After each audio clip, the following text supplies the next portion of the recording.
अभी माननीय प्रधानमंत्री जी ने नए पार्लियामेंट का निर्माण किया है और साथ में अशोक स्तंभ का भी निर्माण किया है पार्लियामेंट के ऊपर, जिसके ऊपर देश में काफी चर्चाएं हो रही हैं।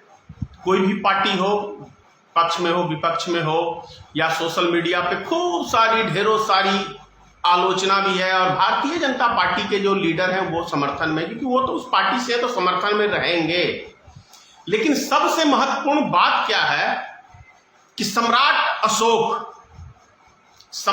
अशोक बौद्ध धर्म अपनाए थे। क्यों अपनाए थे? और सम्राट अशोक वही व्यक्ति थे मतलब इसलिए कि है नहीं तो थे, जिन्होंने अपने 100 भाइयों का हत्या किया था। और उसके बाद जब उनको पछतावा हुआ तो उन्होंने बौद्ध धर्म अपनाया, बौद्ध धर्म का प्रचार किया और शांति प्रिय जीवन बिताने लगे। और उन्होंने अशोक स्तंभ का निर्माण कराया, जिसके 4 मुख होते हैं चारों तरफ, और शांत स्वभाव से एकदम शांत बैठा हुआ है, ऐसा स्तंभ में दिखता है।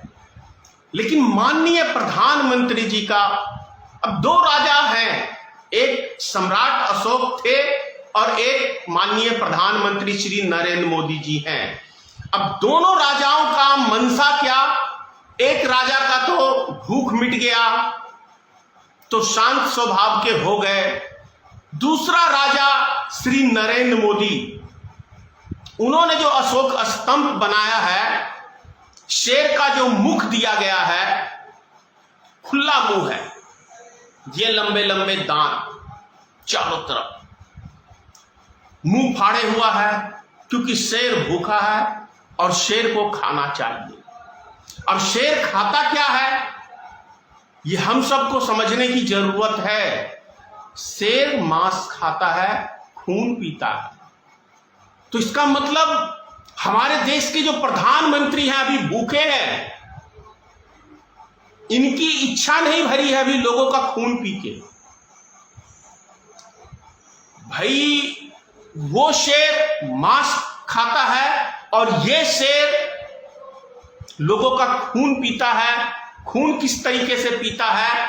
तो देश में महंगाई बढ़ा के आम जनता का खून पीने का जो काम भारतीय जनता पार्टी की सरकार कर रही है, वो इस अशोक स्तंभ में नजर आ रहा है कि भाई हम अभी बहुत भूखे हैं और हमें खाना भरपूर चाहिए।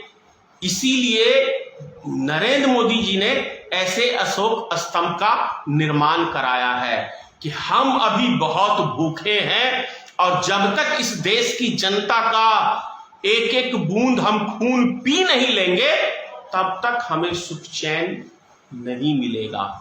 क्योंकि जब मैं अपने घर परिवार का भी खून पी सकता हूं तो मेरे लिए आम जनता क्या है? यह अलग सी बात है कि माननीय प्रधानमंत्री जी भाषणों में अपने आप को इतने दयावान प्रस्तुत करते हैं कि शायद भारत में या विश्व में इनसे ज्यादा दयावान व्यक्ति कोई नहीं होगा।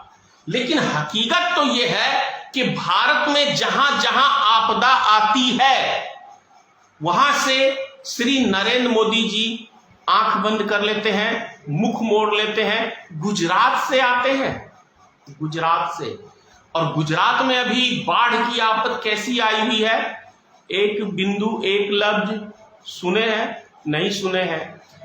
आसाम में पूरी तरह से तबाही मचाया है बाढ़ ने।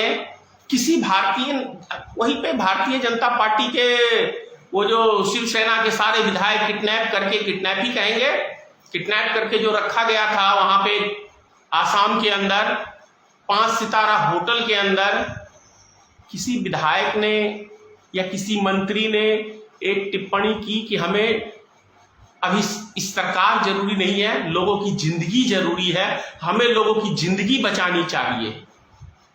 क्या ऐसा किया? नहीं किया ना। आप फिर से याद दिला देता हूं मैं क्यों टिप्पणी करता हूं मोदी के ऊपर।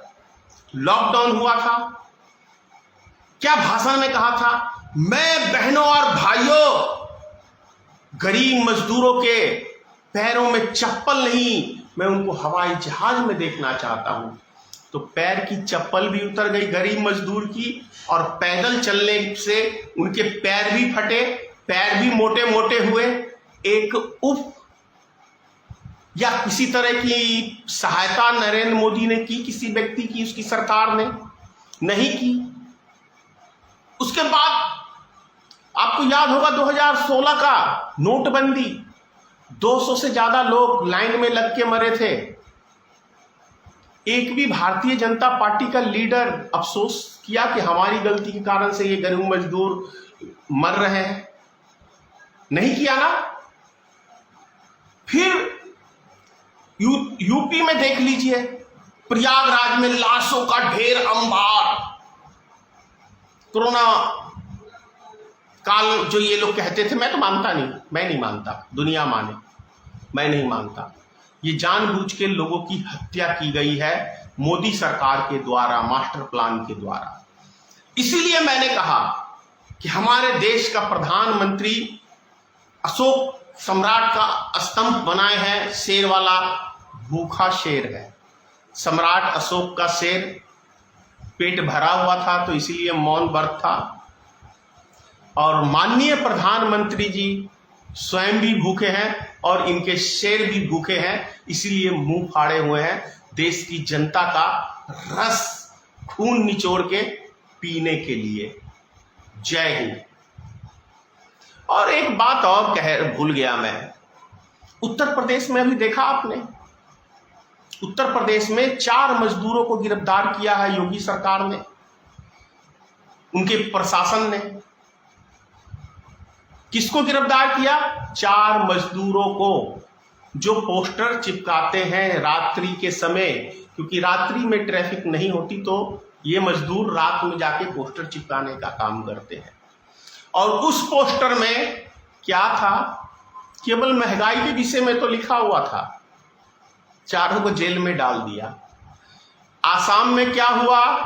शिव पार्वती बन के एक नौटंकीबाज, वैसे तो अगर देखा जाए तो प्रधानमंत्री से बड़ा नौटंकीबाज तो हमारे देश में कोई है ही नहीं, और भारतीय जनता पार्टी से बड़ा, लेकिन वो बेचारा रोजी रोटी की एक केवल महंगाई का ही तो विरोध कर रहा था, उसको भी जेल में डाल दिया। 2014 में आप लोग को याद होगा, 13 में 12 में जब स्मृति ईरानी रोड के ऊपर सिलेंडर लेके बैठती थी, उस समय में कितना सिलेंडर का रेट था? सिर्फ 410 रुपए।